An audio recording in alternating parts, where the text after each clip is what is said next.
Hi, I'm Katie Lance with Inman Next, and I'm here today with Bob Watson, who is the VP of Atlantic and Pacific Real Estate in Southern California, right? Yep. Also known as @TopBrokerOC on Twitter. Hi, Bob. How are you doing? Great. How are you? Good, good, good.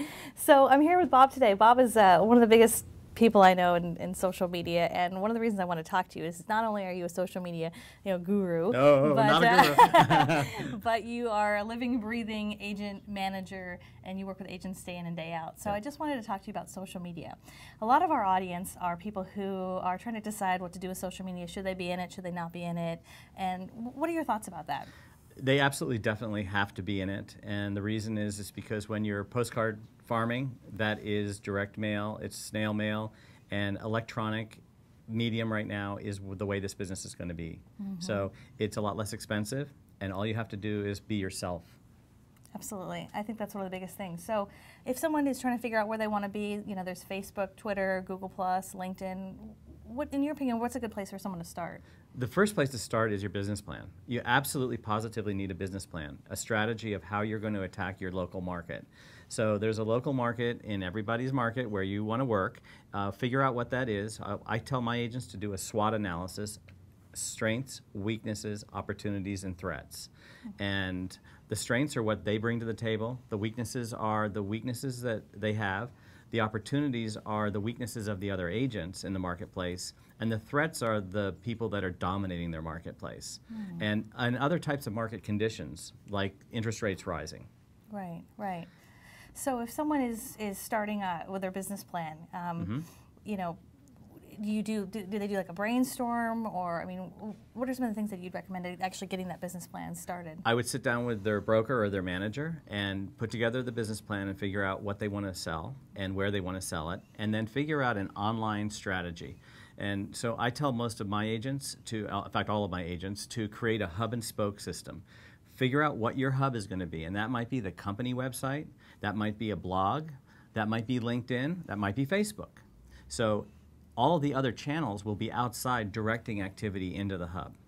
So pushing it all back to that hub, right, you talk about. And the hardest part for most agents is identifying what that hub is going to be. And the problem is there are a lot of consultants out there that want to sell them a website, and they say that they're going to be ranking on top of Google. Well, not everybody can rank #1 or on the first page of Google, and these companies are selling thousands of websites all over the country.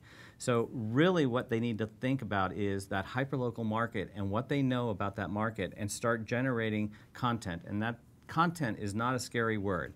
It's just what you do every day when you're driving down in your neighborhood and thinking, wow, the pool's open this week, so now there's a blog post for you.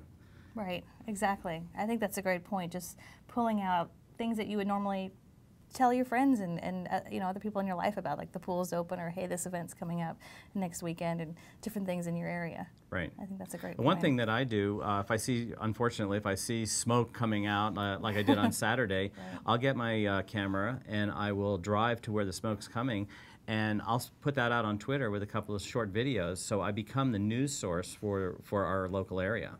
Right. I think that's a great point. So many agents are already the local source, and they live and breathe local real estate. So putting it out on social media, I think, is a great avenue. Yeah.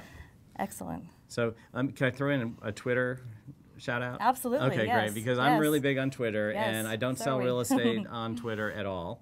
I don't sell my real estate recruiting on Twitter, but I've recruited a lot of people through Twitter because I'm myself.